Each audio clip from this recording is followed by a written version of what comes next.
Hey everyone, welcome back to Mind Your Conversions with fibrai. Today we are talking to Luiza, the powerhouse head of CRO at LeoVegas Group and a great CRO expert who's been shaking up the experimentation space. She's the kind of leader who actually rolls her sleeves and drives changes across many companies right now, LeoVegas. She's very passionate about experiment-led growth, and I think one of the way you can know about this is that she bagged the award, Experimentation Culture Award in 2023, and then Thought Leadership Award around this in 2024. I'm super excited to talk to Luiza about experimentation, personalization, how AI is going to change this, how data with human versus data with AI will be different. So super excited to have you, Luiza. Thanks a lot for doing this with us. Yeah, I'm really happy to be here. Thanks so much for the invitation. Yeah, awesome.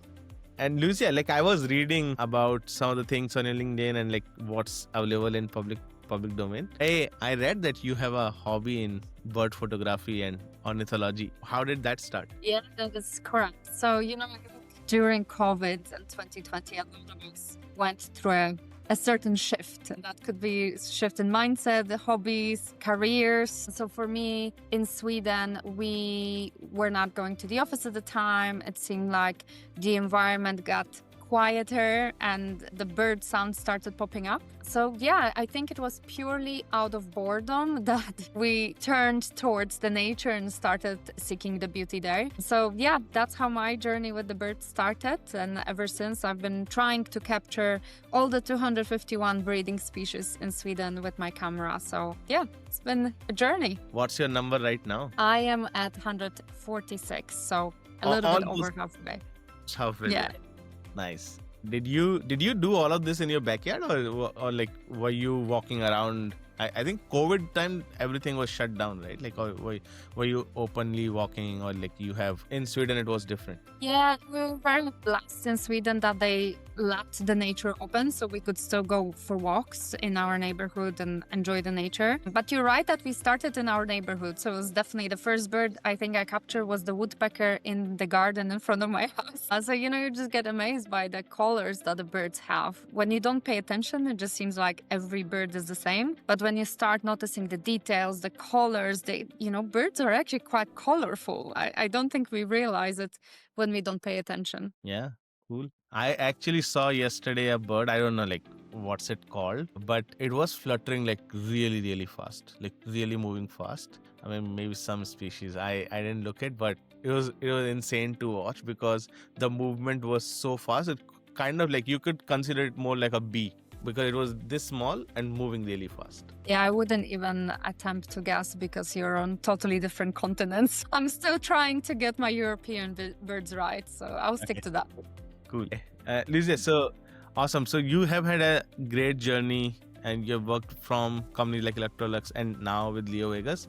And I do always love to ask my guest why conversion rate optimization. So how does you end up in experimentation and conversion rate optimization? So how it happened for me is in 2018 when I was transitioning from physical marketing's retail role to digital marketing while working at Electrolux as a content manager. Part of my job was managing a group of consultants responsible for digital analytics and experimentation. So I learned the basics of the concepts from them. And I quickly realized that there is a lot that needs to be done in that area, and that spiraled into a separate role and my current career now. What I love about CRO is the diversity of tasks and different projects. And I could also clearly see how I can contribute with the skills and the experience from the business side, because I was learning about the data parts and experimentation parts, but I knew the business very well. So I was kind of this natural bridge between the business and the analysts. Yeah, makes sense. But Luiza, so we at Fiverr, we are also in the CRS space, more from the software side, and you come in with the brains, right? So one thing that I face challenge when I go out there is the exact thing that you said. In most organizations, there is nowhere that bridge to be found, right? There is no CRO. Now people just keep passing the ball. Is it with analytics team, or is it with marketing team, or I'm going to put it in the growth team? Nobody has clarity. Have you faced this challenge while you are working with LeoVegas right now? really think it depends on the maturity of the company. And also, I don't think experimentation is a function that happens only, let's say, on the product. So one of the examples that what we're doing at LeoVegas is this cross-functional testing forum where all different testers, whether that's, people testing within social media platform or paid search or content or us on a product, we all come together and we share our learnings, because it doesn't really matter which platform or tool you use for the experiments. It's more the learnings that you get out of it and improving consumer experience. That's what matters. Yeah, makes sense. And this is very interestingly, like I keep thinking what's the future of experiments look like, and I keep coming back to the same concept. Basically, can we connect, or can we create a tool which can connect experimentation across, right? Like if you're learning from your experimentation in social media to your experimentation in a PR article, I don't know, like maybe some people do it, to your experimentation on web to app. If you get all of those learning together, there's like so much data that you can actually then cross functionally use this data across platforms. So like, have you seen anything like that? Would that be something that you would be interested in? Like, and what's the process right now that you go about? Like if you guys have to do like this much data analytics, and how frequently are you doing this? Interesting idea to have one software to manage all of it. I remember that when I worked at Electrolytes, we were very closely with our SEO colleagues, and we were trying to do full funnel measurement, starting with SEO, and whatever we measured on a product, SEO was also involved. So we looked into, at that point, software. I think it was something around full funnels experimentation that we were considering. But I think it might be challenging in a big organization. As you can imagine, it involves a lot of different stakeholders, and humans are creatures of habit. So we feel comfortable in the software that we use on a daily basis. And I think, particularly for us right now, we're working with a feature flagging tool. So we're very close to the product. I don't see how that would work to implement the test also within social media platform, if you see my point. So yeah, I mean, you tell me, you're the tech guy. What would be the technical limitations and opportunities there to create a tool like that? I think from my point of view, from the stakeholder point of view, I think it'll be tricky to get the buy-in from different stakeholders. That's what I'm trying to say. But I don't think it's impossible. As you know, in tech, everything is possible. Yeah, no, I think I always keep thinking it's just the focus that typically keeps us away from it, because as you rightly said, there are multiple stakeholders. So who am I going to sell into is what I want to focus and sell. And then yes, eventually when I have like billions of dollars with me, I'm gonna spread out and do everything. But right now I think we focus on web, because that's like the stakeholder we think we can sell into easily, and they struggle the most because of the tech bandwidth they require continuously. But yeah, and Luiza, talk to me a little bit around like this, again, a challenge that we face with some of our stakeholders, that hey, I ran 3 experiments, all of them failed, I don't feel motivated enough to do the next one. But experimentation is like that, right? Like you could have like 10 experiments failing in a row, and then you have the 11th one which just makes you 100% increase in your revenue.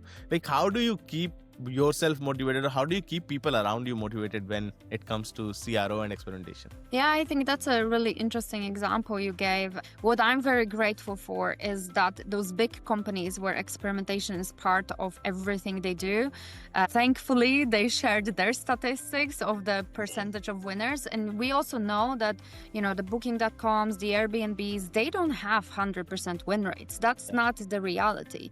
They have maybe around 10. And I think as long as, your experimentation program is performing around those win rates levels, I don't think there's anything you should be worried about. It's actually quite the opposite. With the low maturity, if you have, let's say, 50% win rate of your experiment, then it means that you're not brave enough. You're not challenging, introducing hypotheses that are actually you're unsure of the result of. So yeah, I think it's thankfully we have the benchmark and the data out there from the companies that are running thousands of experiments, and we can share that with people that perhaps have not been exposed to the data set. Yeah, this is interesting. I didn't know that it's as low as 10%.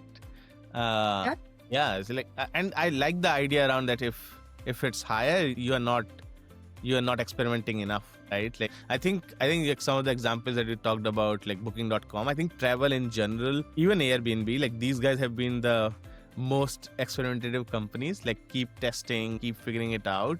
But I haven't seen the culture go down there. Like we serve banking customers, telecom, but I haven't seen that culture that deep in it. Like they're still afraid. Oh, but this will break. Oh, my legal and compliance team will not like it.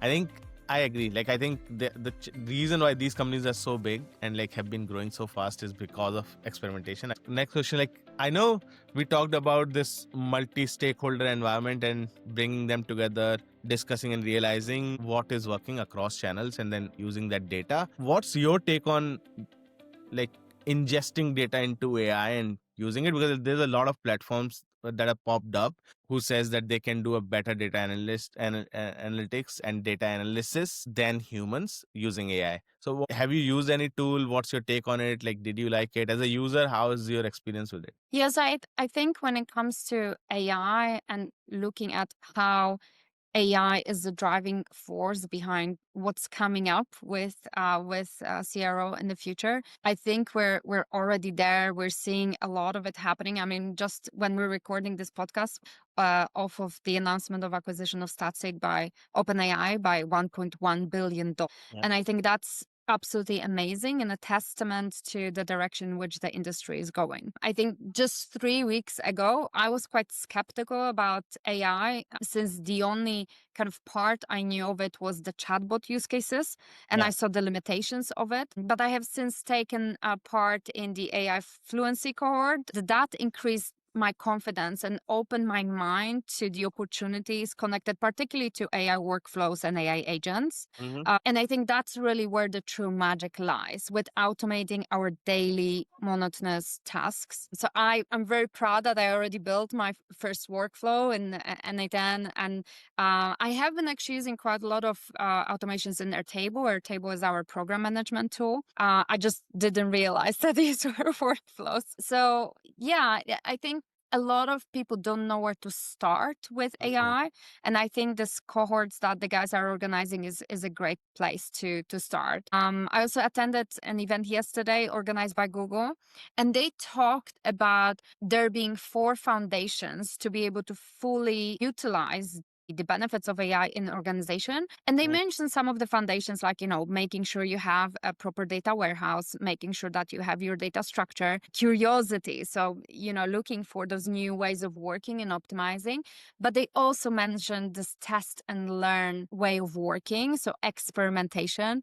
And I was really excited when they say that. I do think that CRO is kind of like a precursor to AI in an organization, because if you think about it, CRO professionals are already driving change in this, going from gut feeling to data-driven decision making. So the skills that we have today, I think, are perfect to evangelize yet another transformation within organizations. So that AI wave. Yeah, super interesting. If I think about it, like the people in an organization, I do agree. Like CRO, though being focused as a conversion optimization, are the people who are testing. So they could be like implemented anywhere. Like if you want to, if you want to provide T-shirt to your team and you want to figure out which color, like you're still testing. It's not on the business side of things. It's on team motivation. So I do agree like where you're coming from. So talk to me a little bit around like this, the pillars that you see. How ready are people around this, right? Like we have some customers in Germany, and then we get a lot of pushback. Hey, AI will take away all my data, and like then I'll get stripped of it, and my competitor will know this. Then we have customers in US who are like, oh, what AI will generate, I don't know whether we can use it or not. Do you see like a lot of this die down over time? What's your take? Like how is that change, how will that change look like over time when it comes to AI adoption and AI adoption in CRO? I honestly think that there are not that many people yet that have discovered, as I mentioned, is the power of the AI workflows and Mm. agents. So that maturity is growing. And I was lucky enough to be a part of the cohort to understand that. At least looking at my organization, we're building the steps, we're having the right skill set, the right teams. But as with everything, I think it's going to be about taking individual by individual and educating them and encouraging them to outsourcing some of the boring tasks to workflows and automations. And I think that's going to take time realistically. So I don't think it's a change that is going to happen, from one year to another, that next year everyone is going to know everything and have the skill set. I think definitely more and more people start realizing the power of it. And some are even shifting entire careers and even podcast names towards this area. But yeah, I do think it's going to take time. But also, you need to have a little bit of an imagination to understand where you can apply the different use cases. Got it. Yeah. So I don't know how much you read about us at Fiverr AI. The approach we are also taking is similar. We focus on web conversions right now, and the approach we have been taking is hey, how do we connect marketing with websites and create an agent which can basically understand your ad ecosystem, experimentation and ad ecosystem, messaging and ad ecosystem, and mimic the same on your website, right? And then run it as an experiment. So the idea is, if you're selling a credit card, for example, a working woman versus a credit card to a at-home dad, how would you basically change the narrative on the website so that it's there, right? So that's one. And then second, I think the big one we recently unlocked, it's not that late, it's still beta for us, is how do we connect all your analytics together and then give you an insight. And the best part I look at it was, a lot of times we just miss that 100% or 90% of my users are not scrolling past the third fold. Now, this insight for a human has to dig down everything and connect back into the system. We were able to generate it with AI, and then we were able to basically figure out, hey, our test terminals are on the fourth fold. We have to move them up so that we get better conversions. Right? That's the second piece that we have set up, where we can bring out insights from a data, generate hypotheses on those insights, and then run experiments automatically with AI. Still early, it still requires 30-40% human intervention, but I think I can run a lot more tests than I was running earlier. So that's what we are doing.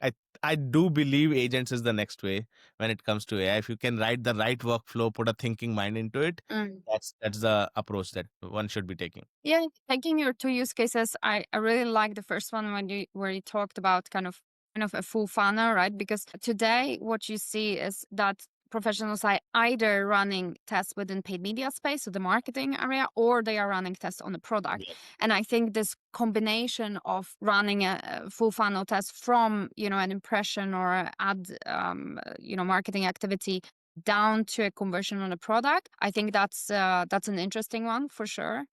And then when you talked about unifying all the analytics, I think there is a security aspect there, bless you, that needs to be considered. So yeah, I mean, I think we need to be mindful of what would be locally hosted and where the software is going to lie and who's going to build the models and workflow and agents, at least for bigger companies. And particularly in our industry, I would say the security is going to be a big element in that consideration. Yeah, no, I agree. I think we work with large banks right now. So the whole area of compliance and security is core, right? Nobody wants their data go anywhere. We have had Love to. as a early startup, we have 3 servers already. And we think every time I go and open a market, or within a market, a large customer, they ask for, hey, can we locally host it on our own server? And then I'll pay for it. And yes, you can, but it takes my bandwidth. But I think the whole idea of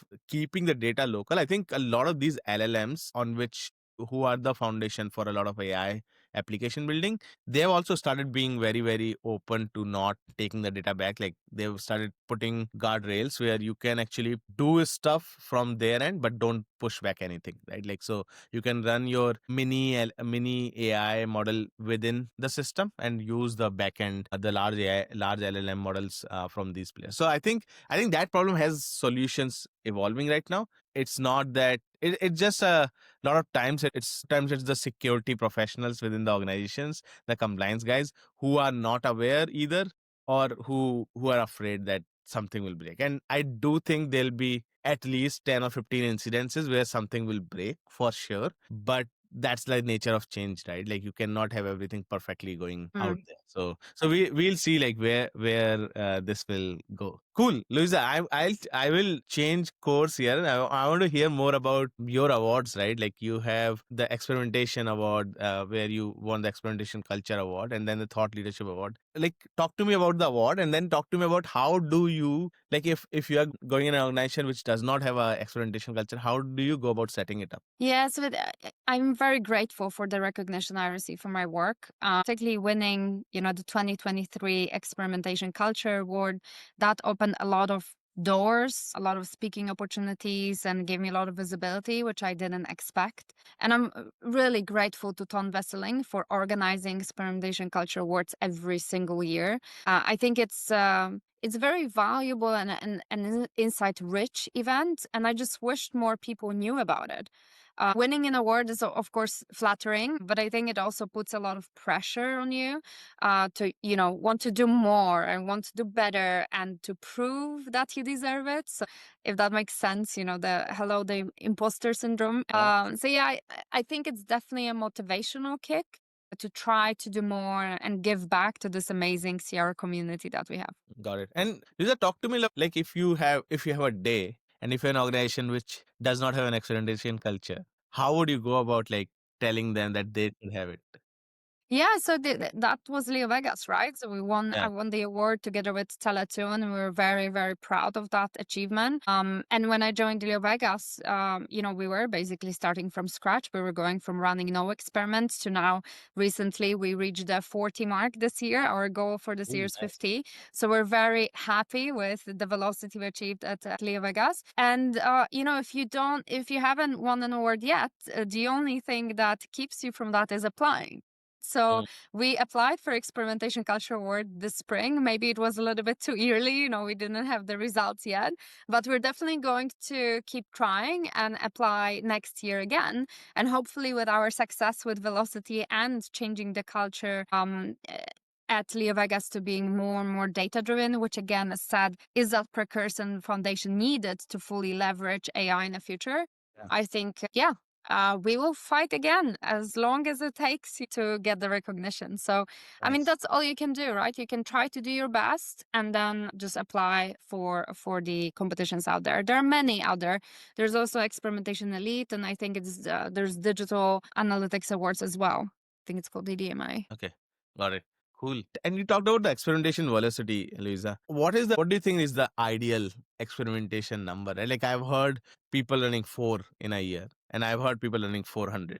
Like where do you think, or is it like infinite? Like what is that experimentation number that's like the golden number for Yeah. a company? Yeah, so the big question comes within the CRT.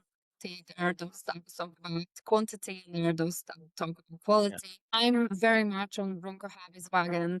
I would say that you should test absolutely everything. So Mm, every change on your product, including bug fixes, should be tested. That's the goal. That's usually how I said the organization where I work with. That's where we need to be. We need to make sure that whatever we release at least doesn't cannibalize our metrics. And I do take the argument of, the qualitative people that say that, you should look at the quality of your experiment. And I agree with that, absolutely.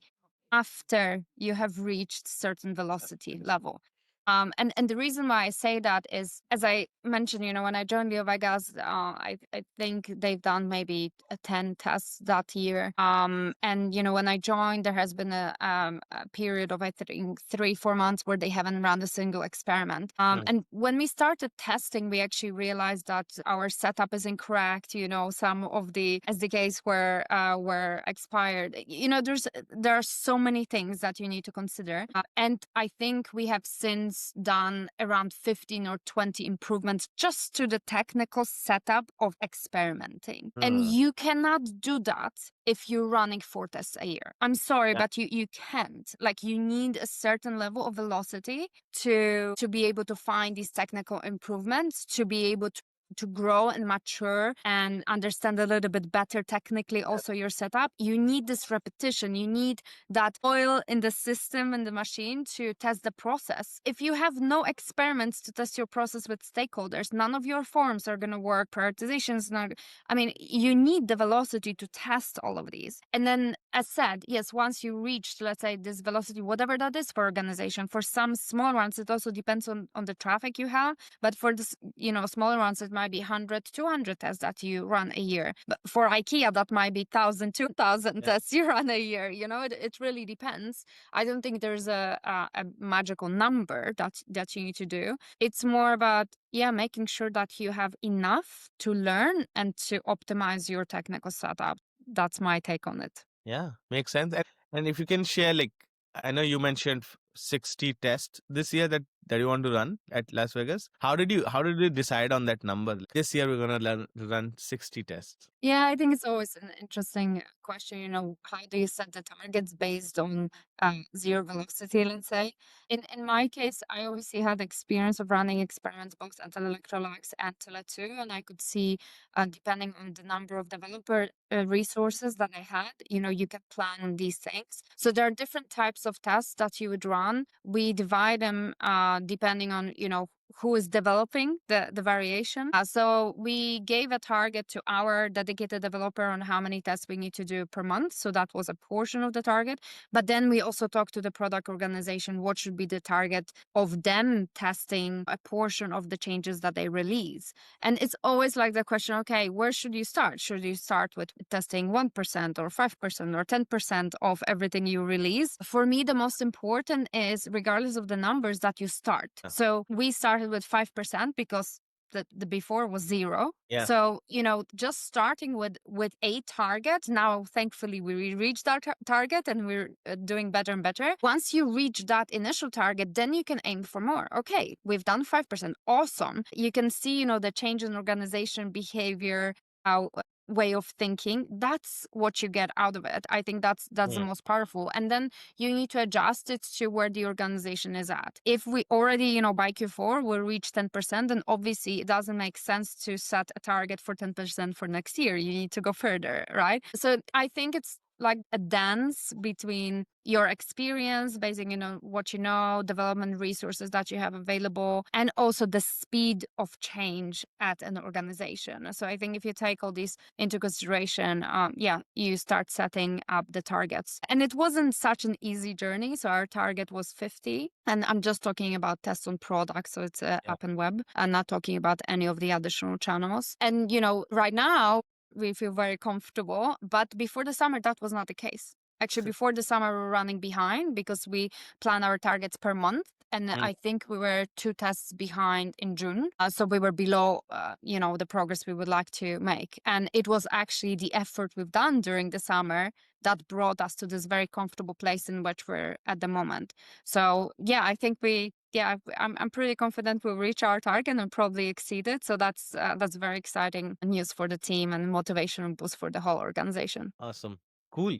Luiza, let me ask you another question, right? Like, and I've had guests who have been agency partners with brands. I've had guests like you who have been inside a company and been running experimentation. What do you think works best? Having an agency who is outside and trying to drive conversion optimization or like testing velocity in a company versus having somebody in house and trying to drive that. What's the pros and cons, and how would an organization out there think about it when they're starting with this journey? Yeah, so I personally would prefer to work, and that's because I'm the type of professional who enjoys seeing the fruits of in the chance to work with both agency and client side. I noticed that I was missing this full ownership and responsibility of both your achievements and your failures slash learnings. That where you can see them come through on the client side, as opposed to, on the agency side, you're just advising your clients on a strategy, and perhaps none of the ideas that you suggest see the light of the day. Yeah. So me personally, I really like to see, and I'm motivated by having this positive direct impact on consumer experience, working with CRO and working with product on the client side. Got it. Makes sense.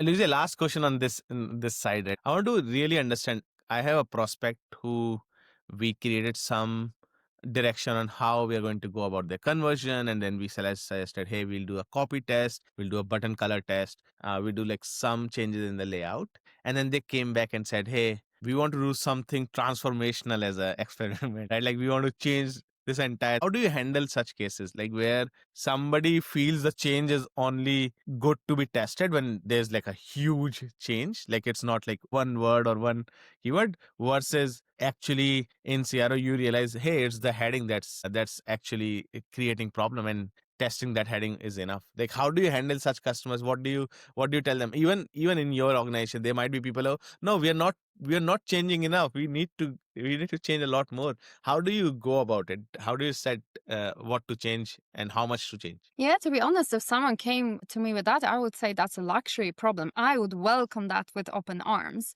because what I have seen so far is actually people test too small. They don't dare to be bold enough. And actually, very often, whenever a change on a product is big, because of the complexity, it's not being tested. And I think that's a mistake. That's something that should be avoided. So the bigger the changes, the more need for, data and monitoring there is to make sure that it doesn't backfire. Like, Yeah. how do you know that all this multi-page, multi-flow change is going to be for the better?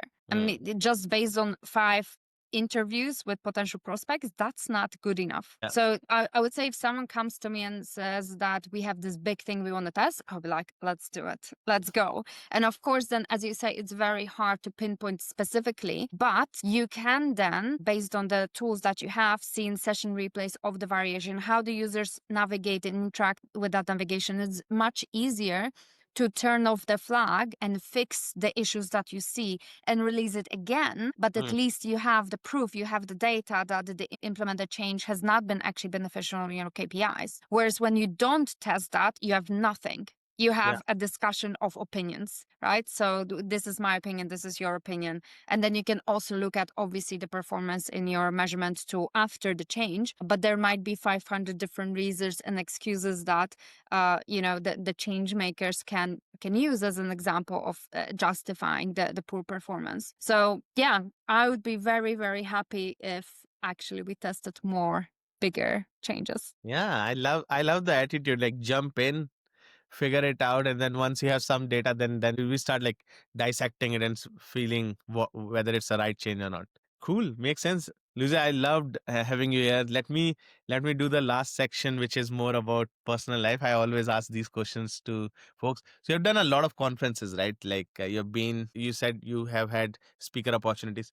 Tell me about one which was really, really fun for you. So yeah, I've done standing on the stage at GMS, so Growth Marketing Summit, looking at the audience in the gorgeous opera building. I think it was around 700 people, Nice. and this feeling of just standing on that stage in front of all your fellow CRO professionals, it stays with you forever. So that was definitely, I don't know if it was a fun moment. I think it was a very proud moment.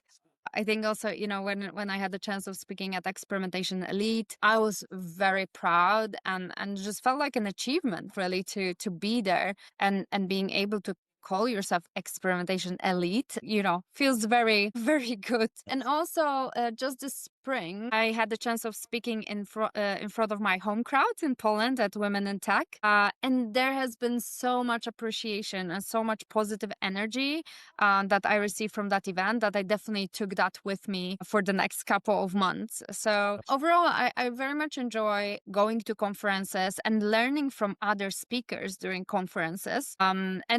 I love meeting the fellow CRO professionals in person, because sometimes we only get to do that once a year, and the Mm. rest of the collaboration and interaction is digitally done, usually via LinkedIn. So yeah, it's really fun to also see all your CRO friends. Nice. And Lucia, talk to me about one workflow that you want AI to automate for you. It need not be CRO. It could be anything in your life. That one thing that AI can automate for you, and then you are happy. Oh, that's a tough one. I would need to think a little bit on that one. But I can tell you the workflow that I built. It's very simple, but I loved it, and I'm really happy that we have it right now. Which is, in the experimentation program, usually you receive your hypothesis written in many different formats, and usually you want it in one specific format. You usually have a template on how the hypothesis should be written, and people just like they write a book, they write about their feelings, whatever, instead of writing the concise and to the point hypothesis of the change they want to implement. And the workflow that I built was taking that input from Airtable, going through the format that is desired and outputting it back to Airtable so we can save time when prioritizing instead of trying to understand what is the idea, what is the hypothesis. We have it right away in the format that we wish. So that was definitely a couple of hours saved per week. So I don't know if that's the best use case out there, but I was proud of that first one that I built. Did you help build it, or was there a tech person or team that built it for you? Yeah, so as I mentioned, because I had the chance to join this AI fluency cohort that the guys have done, I built it in N, and now I also briefed our data science team so we can do it in the organization. So I've done it outside, and now kind of we will follow the process. Bigger organizations do it properly. But yeah, it was actually, it was a very simple workflow, right? It's nothing complicated. The guys that were in the cohort with me did much more complex things, but I'm not a technical person. I'm not an analyst. So for me, just doing these things, creating and strategizing, that felt really geeky. And it's kind of addictive to build these things. You really start having a creator mindset. It's like, oh, there are all these opportunities of the things you can do. It really opens your mind. I love that feeling. Yeah, no, this is one area where I love AI the most, because I think the the word somehow split with in like left mind and right mind people, and then people are like, oh yeah, creative people can't do building stuff like software, etc. But I think with AI, that gap is bridging. That's like one of my most favorite moment of AI, because like a lot of people from marketing, from design, can come to this space and create something wonderful, right? So yeah, awesome. Hey Luiza, thanks a lot for your time. Thanks for being here with us at Fiber AI Mind Your Conversions. Yeah, I hope we'll work together at some point in time as well. Yeah, that would be great.